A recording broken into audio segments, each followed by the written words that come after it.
Hey witches, welcome to Busy, Gritty, Inked and Witchy, a magical living podcast for the busy witch. I'm Morgan, eclectic witch of almost 25 years, Avalon priestess, and busy witch. Here we'll talk all things witchy, from current metaphysical happenings to my busy witch tips and tricks, and everything in the in-between. This podcast is my personal journey, filled with my knowledge, opinions, and unique way of looking at the world. Join me as I weave the magical and the mundane in every episode.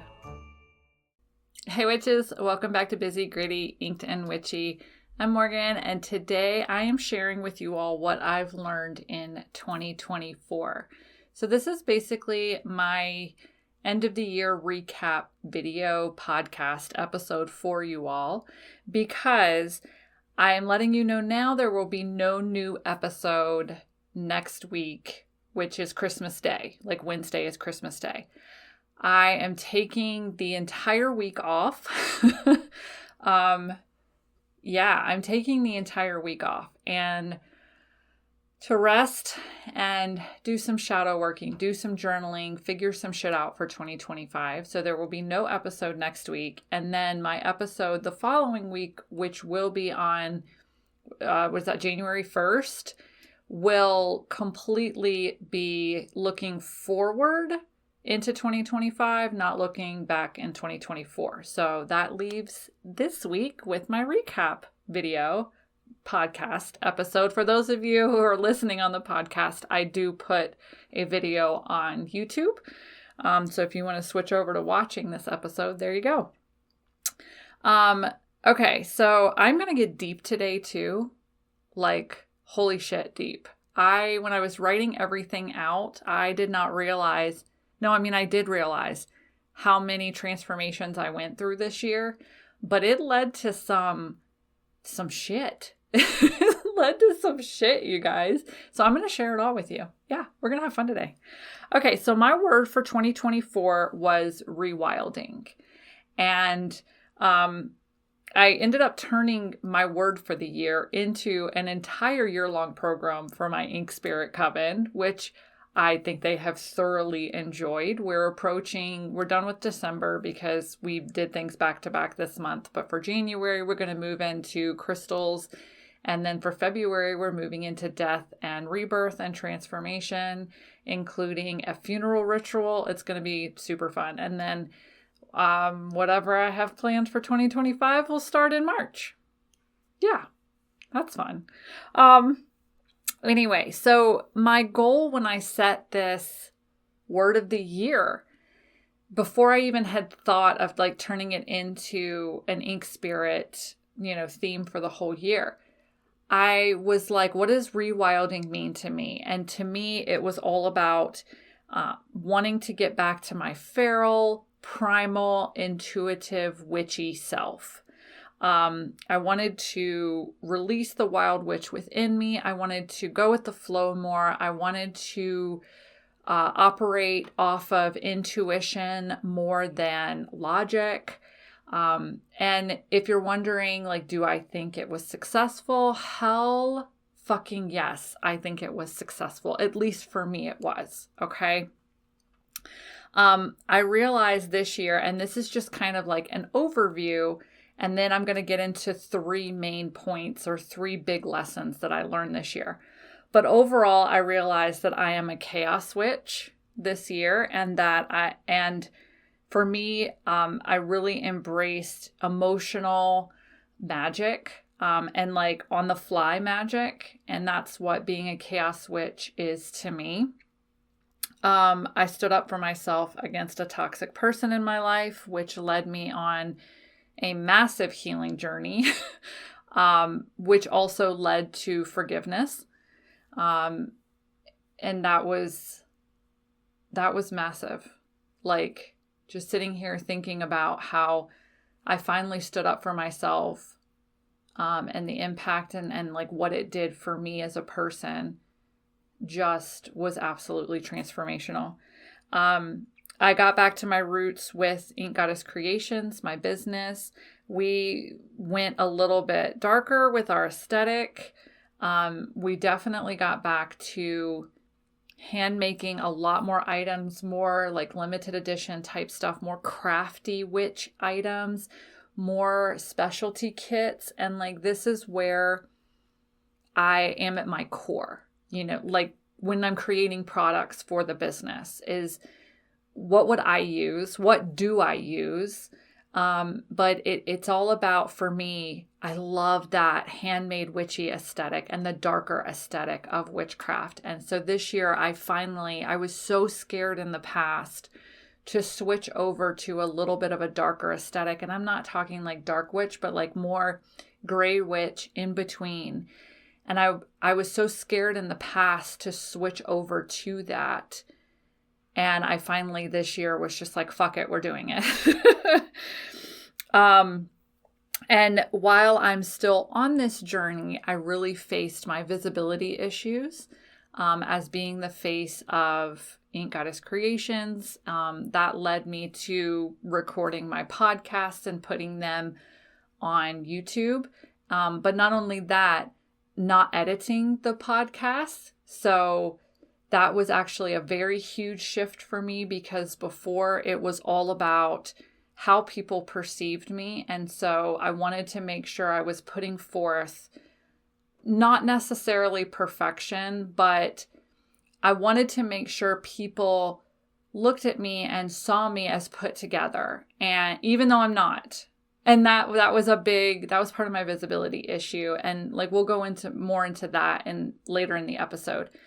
But it was me embracing my authenticity, which is chaotic and has a lot of ums and a lot of pauses. And if you're watching on YouTube, I kind of stare off into space sometimes and forget to look at the camera.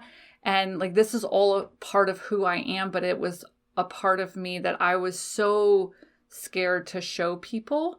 I wanted people to, because I teach, so I wanted people to see me as put together and professional. And so it led to a lot of, my podcasts used to be edited. I used to edit the hell out of them as far as like ums.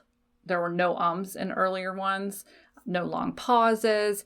I have edited out entire rants before that you all, yeah, I know. I'm sharing this with you now and you're like, Morgan. I'm like, I know, I used to do that. But anyway, this was all part of me facing the reality that I am the face of the business and facing the fear that went with that and truly embracing it, which, the business has been open for 11 years. You would think that I would have done that by now, but, I had some hangups. Anyway, so I definitely started facing some visibility fears so that we can grow the business. And I've also embraced my dark divine feminine energy for magic, transformation, and pleasure, which I will go into more here in a minute. Okay. So that was my whole 2024 in a nutshell, as far as like spiritual, emotional, mental growth. Okay. I cannot believe how much I did pack into this year until I really started writing this episode. And I was like, holy shit, this year. Like, I think if I were to look back or maybe even listen back to like beginning podcast episodes of this year, I think I was probably a completely different person. And I know that like the first podcast episode of this year, we had just lost Jon Snow, my dog. We actually this year lost both of our dogs and had 2 out of our 3 cats sick at one point, like majorly sick. So it has been a crazy fucking year as far as that's concerned. Definitely learned how to put up wards, because when you have 2 dogs die and 2 out of your 3 cats get sick, you can call me crazy, but as I embrace my visibility, I do understand that there are some people watching or listening that hate me for whatever reason. So yeah, it was a big lesson in protecting, protection wards and stuff like that, just in case. So yeah, this has definitely been one of my most transformational years yet. I think hopefully when I look back at the span of my life, 2024 will be like, bam, hugely transformational. So basically I have three. I was able to kind of take the whole year and condense it down into three lessons or transformations that I went through, or my biggest takeaways for the year. And we are going to get deep. We are. So let's do this. Let's go on this journey. Okay, so number one.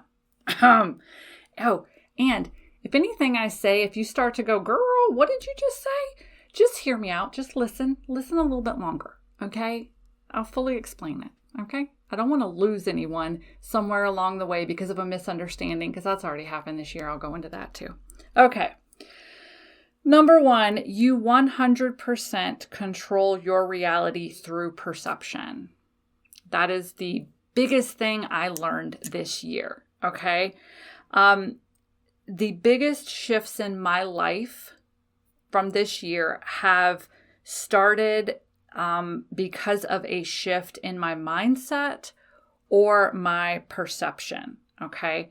So I've been through so many, it's been this roller coaster ride of stuff that before I would have completely rejected. And it's not until you experience something that you can be like, oh shit, okay, I understand what they were talking about. But you hear a lot in the wellness community of shifts, timeline shifts, or quantum leaps, or, stuff like that. And before I've listened to all of that with one eye open, what the fuck are you talking about? Which I still don't buy into the whole 5D thing. Sorry. Maybe I will in the future. If you are a 5D believer, I don't get it. So I just, whatever. It doesn't make sense to me. But as far as timeline shifts and shifts in perception, it was something I always before listened to or would hear, and I'd be like, that sounds like some malarkey. I don't really know what to think of that. It's not until you really start to embrace it or you have it happen to you that you can truly understand what it is, okay? But for me, shifting and transforming has been because of the base belief that everything is a choice in life, okay? When something shitty happens, or when a fear pops up, or a limiting belief, or a trigger, whatever you want to call it, or whatever it is that pops up, you 100% have the choice of how it will affect you or for how long it will affect you, okay? And I'm going to switch my notebook now. For those just listening, you're like, what does that sound? And I have touched on this, and I think especially the last, 3 months of the podcast, I've really gone into a lot of this because this has been, you all have been on this journey with me. And I've touched on this. And, oh, sorry. They're here. Molly's here dropping stuff off. Molly's our candle maker, so she's here dropping stuff off. I'm going to continue, though, and hopefully she'll wait around. Okay.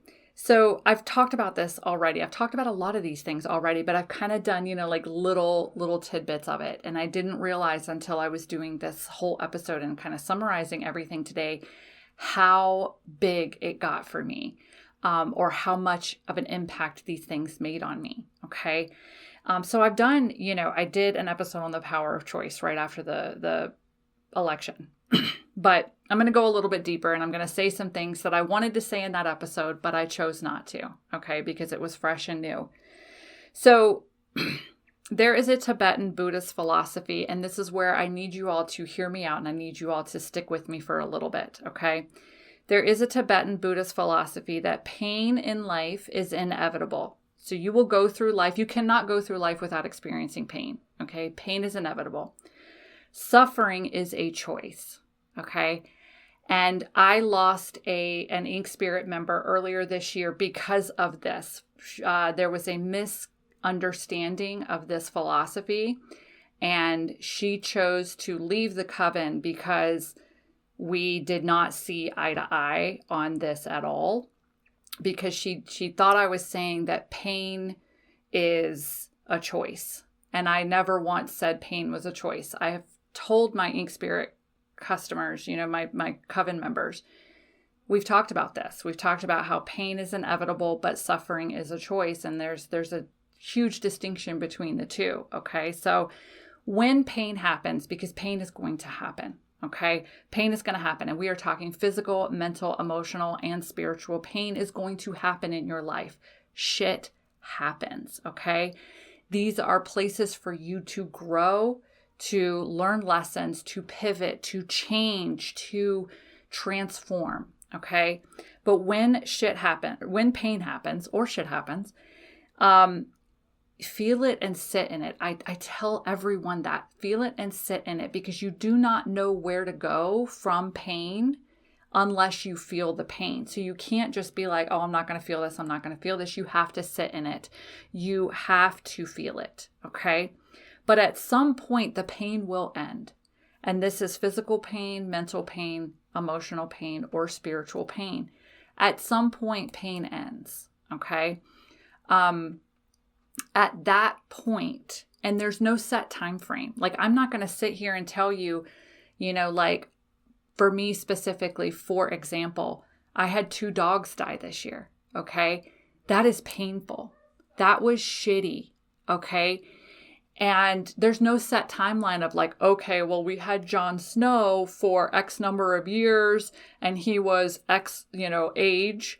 So therefore the mathematical equation is I am allowed to grieve Jon Snow's death for, 2 months. There's no set time limit on any type of pain, physical, emotional, mental, spiritual. Okay. So first of all, please hear me out. So if you are someone who right now is experiencing pain in your life, I am not telling you to get over it. I'm not telling you, oh, your time is up. It's time for you to move on with your life. I am not saying that. Okay.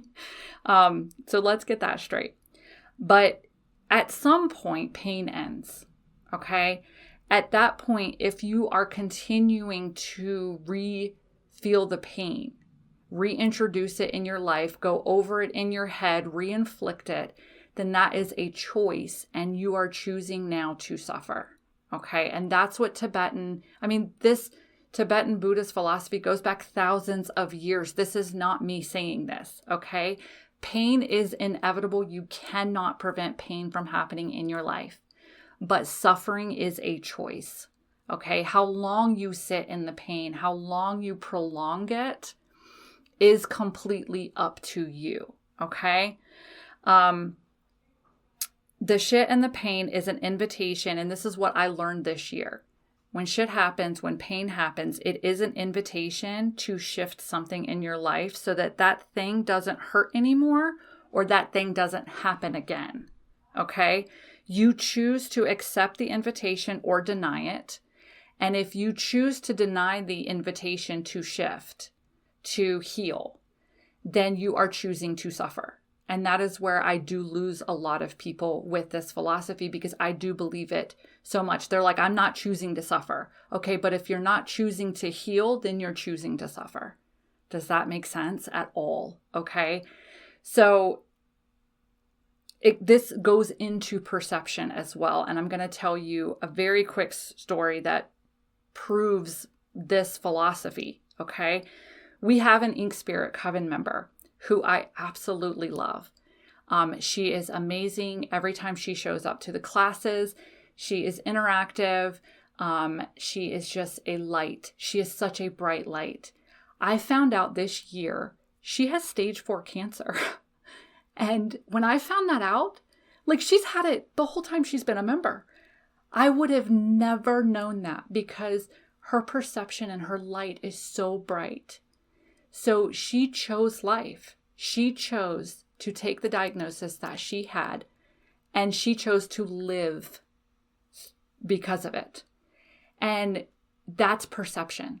That is 100% perception. She's not suffering. And she has said before, there are good days, there are bad days. She has stage 4 cancer, There are good days, there are bad days, but she is choosing to live life for however long that is. She is choosing life. And to me, that is so beautiful. So beautiful. So on the flip side of that, sorry, I do get emotional. On the flip side of that, I have watched others around me allow stress and fear to cripple them. Like over the years, I have lost friends because of this. Watching people allow stress or fear to absolutely cripple them to the point so much that they start manifesting physical symptoms in their life. And they physically are deteriorating before my eyes. And the doctors cannot find anything wrong with them. I've lost friends because of this in the past. Not friends, like not lost like die, but like they got so caught up in fear and they let fear rule their lives so much that mentally, emotionally, physically, spiritually, they just went so far downhill that no matter my attempts to help uplift them, they just wanted to stay in the darkness. And at some point, it becomes toxic. The relationship became toxic for me, and I could no longer be friends with them because they allowed it to just, their fear to just take over their life. Okay? And it's happened to numerous people I've watched in my life. They let fear or stress or whatever cripple them. And it starts to show up physically. I mean, I used to not leave my house. I was borderline agoraphobic for a year of my life because of anxiety and fear. And it was 100% in my head, but I exhibited physical symptoms. I was physically sick if I left the house. You know, I was getting sick all the time with flus and colds and everything. And it was 100% because of my mindset and because of allowing fear to rule my life. So I'm even a prime example of this. You flip your perception, you heal, you look at how things are affecting you on what level and where do you need to heal and where do you need to stop choosing to suffer and move on with your life. Okay? So you are in control of your life, your perceptions, and your suffering. This is 100% been a huge motivator for me this year is I was able to flip my perception on so many different things, flip my mindset on so many different things, and watch my life become what I wanted it to be. Okay? So that's number one. I told you we were going to get deep. Oh my God. Okay. All right. Number two, the fear of the thing is way worse than the actual thing. I definitely learned that this year. So let's talk about fear real quick. Fear is a defense mechanism of your nervous system to keep you safe from a perceived threat. And this threat can be physical, mental, emotional, or spiritual. Okay. So you have something happen physically, mentally, emotionally, spiritually. And fear, your nervous system kicks on, and fear then tells you, oh, no, we don't go do that thing. We don't go in that direction. Oh, that's scary. No. We stay over here where it's safe. I'll protect you. It is completely a defense mechanism, okay? So fear is the enemy of growth. Fear is the enemy of new experiences. Fear is also the enemy of healing a lot of times because a lot of people begin to be faced with something they need to heal. They have a trigger. They're faced with it. They know, okay, this is an invitation for me to heal this, so I'm no longer triggered by it. And they start the healing process, and then it hurts. And fear's like, don't you just want to go back to where you were, where it didn't hurt? And you're like, you know what, I do. And you back up and you don't heal because it's safer back here where there was no pain. It's safer back here where you know what you're dealing with. Out there is scary. You can't go in that direction. Yeah, there's healing, and maybe on the other side it could be better, but you don't know. So just stay back here where it's quote unquote safe. That's what fear does to you, okay? So for me this year, I tackled my fear of visibility. I was so scared that if I said the thing that I was really thinking, or I did the thing that was on my mind, that I was going to upset customers, friends, family, everyone. They were not going to like me anymore. And so therefore, I was scared. I was scared to say the thing. I was scared to do the thing. You know how much I wrestled with switching the shop over to a darker aesthetic? Oh my God. I was so fucking scared. I was scared that people would see the darker aesthetic, see the darker kits, see the darker things that I was putting out there and be like, what the fuck happened to her? I'm done with her, and leave. And we did. I mean, I just said earlier, I was so scared to say certain things, and I'd lost an Ink Spirit customer who was very vocal about it. Like, I did not like that you said this thing. I don't agree with you. I'm leaving. The fear of that happening was so much worse. Like, do I wish this person didn't leave? Of course I do. I wish that they would have stayed or at least had a conversation with me. I could have explained that there was miscommunication. But they chose to leave, and I let them go. And the fear of letting go of that member was so much worse than actually letting go of that member. You know what I mean? So I was stuck. I was held back by fear. And after pushing through with everything, the darker aesthetic on the business, there's been certain reels out there that I was so scared to death of putting out because I was like, what are people going to think of me if I say this? I put it out there, and even if some negative comments came in, I learned how to deal with them. They weren't as bad as the fear told me. The fear told me that I would die. The fear told me that I would be crippled. The fear told me that I would never have an audience ever again if I said that horrible thing, that everyone would just abandon me and leave me. That's what the fear told me. None of that happened. I'm still here. I'm not dead. I still have people listening to the podcast. I still have customers purchasing in the store.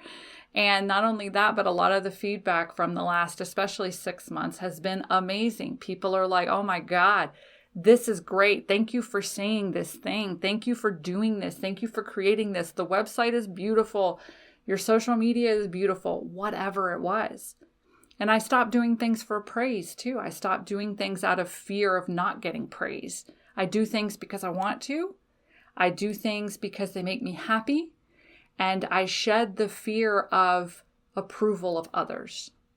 That's what I did. So yeah, fear was trying to keep me in my comfort zone, not growing, not expanding. All right, flipping again. This is a 3-pager this time, y'all. We were going to go deep. Okay, so the third thing that I learned this year, the biggest lesson, was dark divine feminine energy is fucking amazing. Slightly addictive. Yep. Oh my God. So I went over this in, I think it was like episode 144, Why Are You a Witch, maybe? I think it's when I went into dark divine feminine energy a lot. But I mean, I've been talking about it, especially for the last 4 or 5 months, maybe, in a lot of episodes. So I don't want to really do a huge rundown. I think what I'll do is focus more on like there's divine masculine energy, there's divine feminine energy, and then there's dark divine feminine energy. And dark divine feminine, which just like there's dark divine masculine energy too. It's just a little bit deeper, runs a little bit more, but it is a little bit more selfish. Dark divine feminine energy is all about pleasure. So what can you do to bring pleasure to your life? What things bring you pleasure? What things don't bring you pleasure? Can you cut those things out? And I began working with this energy during the summer, and so many things, like my whole thing of say the damn thing, do the damn thing, it all came from dark divine feminine energy. The letting go of the fear of people judging me, or the fear of what people would think or say or do if I did this or said this, all divine feminine energy, all dark divine feminine energy. My ability to release the expectations I had put on myself, like the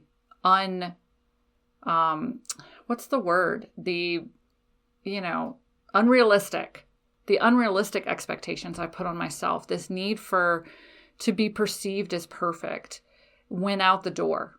I don't give a shit about perfection anymore. I do give a shit about authenticity. And that is still a big part of who I am. But I realized that in my pursuit of trying to make sure that I was acceptable to people or that I was staying within the guidelines of society, I was not being authentic with myself, or I was not being authentic, period. But I wasn't being authentic with you all. I wasn't being authentic with my coven members. I wasn't being authentic, period, And I thought I was. I was like, oh, I'll say this thing or I'll do this thing. But I still was holding back. I think probably still to this day, I'm still wrestling with that. But as I really go more into dark divine feminine energy, the more I feel, the more I free myself, and the more I get to know myself and what makes me happy and what turns me on and what brings me pleasure. Okay. And that's what dark divine feminine energy has done for me for the last 6 months or so. I put myself first because that's a big part of it. I focus on pleasurable experiences. I'm trusting my intuition more. And the more I go into this, the more that I see positive transformations for myself, my business, the people around me, everything. Oh my God. And it's something that I've only been on this journey for about 6 months, and God, I want to expand more into it next year. So I'm definitely going to be increasing that more. But yeah, go back and listen to, I think it was, Why Are You a Witch? So I don't know what number that was, but that's where I really go into it. And then if you're on my Patreon, the bonus will help you go into more into the sacral chakra, for that to really unlock that gorgeous dark divine feminine energy. All right. So that's what I have for you all today. I do have to do my Patreon shout outs. There's just one this week, but I'm grateful for every single one of you. Joan, thank you for becoming a paid Patreon member. I am in a creative flow right now, you guys. So I am uploading lots of things to Patreon, the free and the paid tiers. So you can check that out at patreon.com/inkedgoddesscreations. The bonus content for this episode, I'm going to share with you all a sneak peek into 2025 for me and the business and all that good stuff. So you all get to hear about it in the bonus content before everybody else gets to hear about it. So, and then if you want to deep dive more into witchy shit and hang out with me and the amazing supportive community of eclectic witches, then please think about joining the Ink Spirit Coven, especially as we go into 2025, because I really feel like 2025 is going to be a huge year of transformation for the collective. And a lot of you probably did start your transformation in 2024, just like me, but I think it's just going to go up from here. So I would love to have you join the coven. You can learn more at inkedspirit.com and you can join us there. I definitely want to thank you all for making this year amazing. I think it was a few months into the year that I realized I wanted to take the podcast super seriously, and I've done that. And now I even have the videos on YouTube, and I'm getting into way more deeper stuff than I ever thought I would. I thought that this podcast would be like witchcraft tips for the busy witch. That's how it started. And now we're sitting here talking about, pain is inevitable, suffering is a choice, and dark divine feminine energy, and saying the damn thing and doing the damn thing. And I love that you all have been on this journey with me. And I love that you all have let me know on YouTube and also Instagram that the podcast has helped you. So yeah, definitely let me know what you thought of this episode, and share with other witchy people or people that you think. I think my mother-in-law even listens to my podcast now. She's not even a witch, and she's just like, I love what you have to say all the time. And I'm like, oh my gosh. So thank you all for listening. Please share, subscribe, all that good stuff. So we can get the podcast out to more witches or more people that you think would be affected by it. So I hope your 2024 was amazing. Let's go balls to the wall in 2025. I hope you'll join me for that. And I'll see y'all in the new year. How crazy is that? Because the next episode will be January 1st. So thank you all so much for being here, and I will see you all soon. Bye.